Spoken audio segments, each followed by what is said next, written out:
Handed in my 2 weeks notice. Basically, I'm quitting before my 2-year mark, before I would get promoted to be an associate zero. I can walk through my rationale and just tell you my story in general of why I did it, how I did it, and just answer any questions that may be commonly asked when one quits a job. So I always kind of knew that this wasn't something that I was going into for the long term, more so because of the health implications and just the long hours. And when I started, it just further confirmed that. I honestly did really enjoy my experience, at least during the time when the pandemic didn't send us all into work from home. I was close to my class, I was working with people that I liked, and my group was actually pretty interesting most of the time in terms of the industry we covered, the clients, and the type of deals that we did. My group was very social, we would hang out a lot, and we were just very open to helping each other. I had people in my class that I'm still close to, and when we first started, we would just go to each other's desks, help each other out. So it was a very collaborative environment, which I really enjoyed. I'd always had this perception of investment banking being extremely cutthroat, where everyone would just be sabotaging each other because of the bonus at the end of the year. And I love that that was not the case. I honestly thrive off of teamwork environments. I have always enjoyed just being around people and just going towards a common goal or a vision. So this was a job that was really suited for my personality in that sense.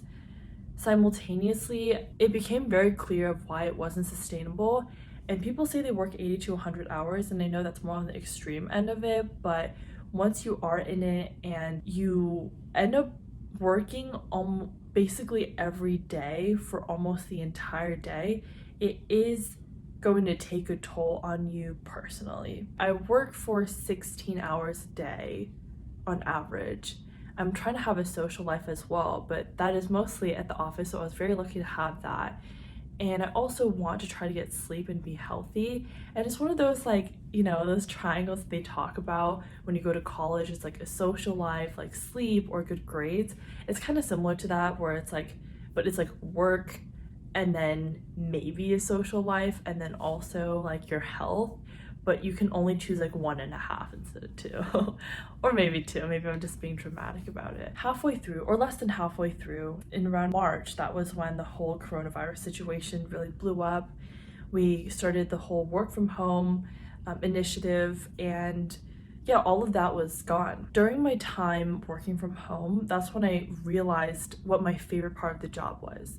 And that wasn't the deals, that was not the transactions, it wasn't all of that stuff, fun stuff that people are excited to do on the job. It was actually the people, just having the camaraderie of being in the office, of everyone being able to help each other, go into meetings in person, and not having that. And even though we would still communicate on phone calls, Zoom or FaceTime, etc., it became very isolating, just doing the work. And even though you were still working in a team, not being in person just really, I guess, shed a light on what aspect of the job I enjoyed the most. And obviously this is all coming from my personal experience, and it was cool to work on live deals. It was really cool to be able to close some really big transactions. That it became clear to me that even if things did go back to somewhat normal, this was not something that I want to be in the long term. I remember being at home and just when the weeks get really busy, they are really busy, you kind of forget to eat, or you just wolf things down. You just put your health second or third sometimes, and that's how burnout happens. And I have experienced it. I know most people have. I think this job is fit for few, and I'm not saying that in a negative way. I just say that because you need so much stamina, resilience, especially when you're working so many hours and you're working in a group that just has good deal flow, for better for worse. It would have been better if you have protected weekends, or if you have a pencils down policy. Some places do a good job in implementing it, and some places have good intentions of implementing it, but that tends to go away after a while, just when things get extremely busy, when you don't really have an option, everyone's just spread really thin, especially when it comes to turnover time and people start leaving. It becomes increasingly more difficult to do that, especially when a lot of these asks are from clients and they have a specific deadline in mind that they've communicated to multiple banks in the process. It can be kind of rough sometimes when you're putting the rest of your life on hold, you don't have schedule visibility, you maybe try to plan for like, say, a dinner with your friends on the weekends, and even that gets blown up. To be completely transparent, I have missed almost every single major holiday. Okay, let me rephrase it as in, I have had to work almost every single major holiday. And this could range from a couple hours that day to actually working the full day. I'm lucky to say it's mostly been the prior, where it's usually just a couple hours. Yeah, there has never been a holiday where I was like, okay, I have the full day off and I get to completely spend it with my family over the past year. I think the last time that I did have it was my first Christmas. So when I was a first year analyst and I just started for a couple months, I did have, a Christmas where I just didn't have to worry about anything. I spent the whole time with my family and we were going on a trip, which was perfect. And again, these weren't my vacation days. These were actual holidays, which is different from my vacation. I definitely had my full week off during vacation, and I was lucky to have that. During the holidays, when you expect to have, in addition to your vacation, it was rare in my experience to get the full holiday off unless I had made it my vacation. So I felt like my vacation days were just making up for the missed holidays that I had to work. Also, speaking of vacations, I've had to postpone my vacations twice. What I mean by this is, in my group, and it differs from group to group, differs from bank to bank really, we would have one winter vacation and one summer vacation. This past winter vacation I've had to postpone twice, and during my summer vacation I've had to postpone as well, and that was for a live process. It's just part of it, and I mean, when you go in, you know that this is what you signed up for. You know that this will inevitably be the case. By signing that contract, you are putting your career as your number one priority. And it shows. It shows in many aspects of your life. I mean, I've been lucky enough to have friends who, for the most part, really understand what I'm doing and are very, very understanding of when I've had to cancel, when I've had to reschedule things, or just tell them hey, I can let you know an hour beforehand if I can hang out. And so I appreciate that they had that flexibility. I'm speaking about friends who aren't in the industry themselves. Do I regret going into it? No, I don't think so. I think it's really given me a lot of quantitative skills, but not just that, skills that would be helpful in a professional manner, but also qualitative skills about working in a team, being able to get along with the people that you work with, not just on a professional level, but just on a personal basis as well, being able to find mentorship. And I think one of the greatest things that I've gotten out of this, and I think many people who have done at least a 2-year stint can say the same thing, but it has built a lot of resilience and stamina for me. This is one that really builds character. You go through, I don't want to say very trying, I do think it's also very rewarding. Very trying and very rewarding 2 years of your life. To be able to say you survived it and did a job that not everyone can do or is willing to do is something to be proud of. And at the end of the day, regardless of what job I end up doing next, I know that I can do it. I know I can survive it. I know that, typically other industries won't have as insane of hours. And if it does, then I'm okay, I've done it before. The thing is, I don't regret it because I'm leaving now. But I know that if I had stayed longer, I would have, just because of the sacrifices I have made in other aspects of my life. I looked at my lifestyle in my 20s and I was okay, this is great. I can do it for my early 20s. But I started to picture, how do I want to really structure my life? Is this what I envision myself to be doing throughout my 20s?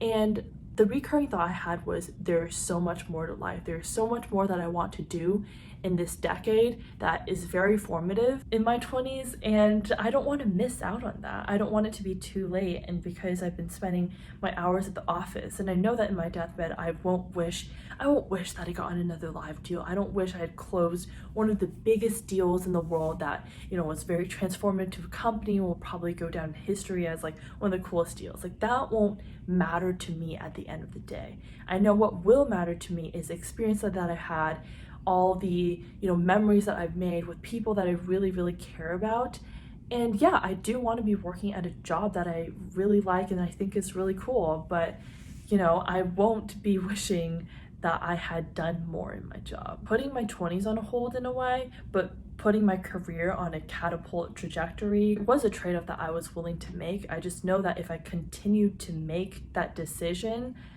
at a certain point I would have regretted it. I mean, I would have loved to be able to stay till the end of the bonus season, as well as just being promoted to an associate would have been great.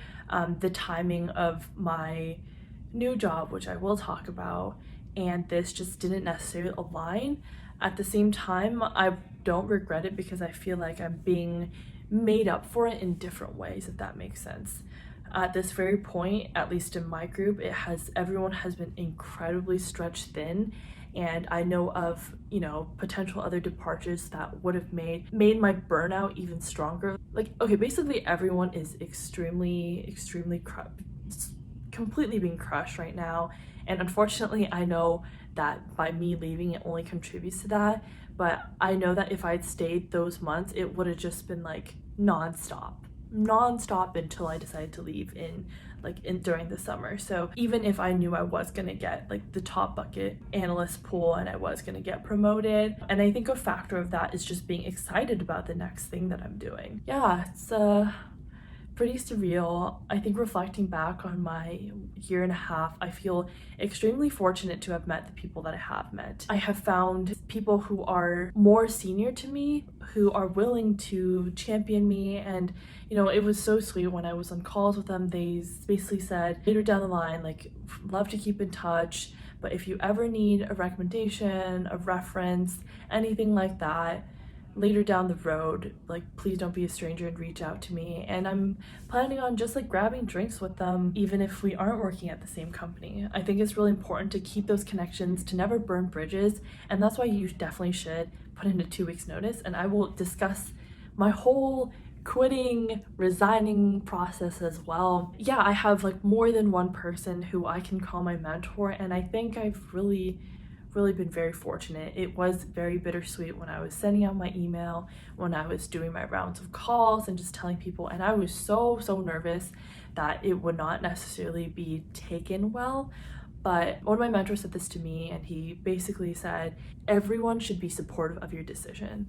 And if they're not, that's probably not the kind of person you want to continue, a connection with anyway. Everyone who genuinely, cares about you should be supportive that you're going towards your career, you're doing something for your career that is more and more aligned with you, and they should only be happy for you if this is something that is more suitable for you. Those were really comforting words, and I mean, it kind of sucks to not be able to give people hugs like in person, or be able to shake their hand and say like, thank you so much for everything that you've done for me and all of that. But yeah, it's great to have some people that I would still plan to keep in touch with, who I feel like no matter what I do, I can go to them for advice.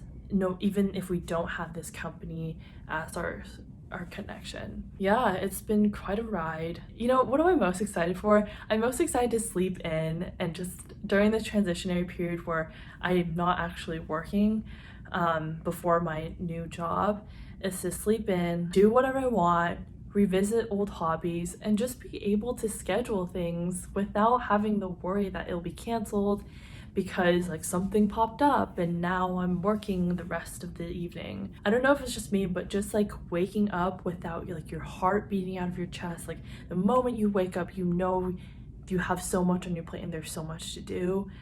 It's really nice just waking up without that like sense of like, oh my god, I need to get up immediately and get started with my day because I have like a million one things I need to do ASAP.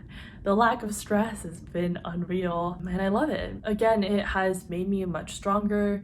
It has taught me how to manage many difficult situations and have hard conversations. I'm very grateful for everything that's offered me. I think the biggest takeaways I'm gonna have is the experience that I've had, as well as the people that I've met. And these skills are, very transferable to other things. And I believe it is a signaling effect to other companies, even if they're in different industries, that they understand that it takes some level of work ethic, motivation, ambition, and drive, as well as quantitative skills to be able to go through something like this, and definitely not fit for everyone. I mean, I have friends in my class, analyst class, they decided within the first few months that this wasn't for them and they left. Yeah, it's kind of like one of those like marks that you can have, or you can say, you know, I did it. I also feel like I was well appreciated when I was there. And I know there have always been horror stories about bullish brackets, and I kind of had my expectations set there before I started, but the takeaway I can have is overall I've had a positive experience. Obviously there were trying times that led to severe burnout and, you know, moments where you felt very overwhelmed and that you wouldn't be able to get through it. But you know, when you have the right people that you're surrounded by, like, you guys will get through the adversity together and just become a closer knit team because of it. And those people, you guys know who you are. So if for whatever reason you end up watching this video, I want to say a huge thank you. You basically made my experience what it was, and you have been a very important part to the first job in my career. So I cannot express my gratitude enough. And during the most difficult times, the latest nights of little, if any, sleep, you have made it possible for me to think of it in a growth perspective. I hope this video is helpful to anyone going through the process. I mean, it was helpful, even if no one watches it, it was helpful for me to be able to talk through it and just kind of reflect in a perspective where I haven't been able to, because when you do start working, it's just go nonstop. You don't have a chance to kind of just sit down and think about it. I hope someone finds it helpful, whether you're thinking of going into it, if you're going through it right now, or even if you are an ex-investment banker like myself. So thank you so much for sitting through all of this, and if you're still here, you're a real one, so thank you.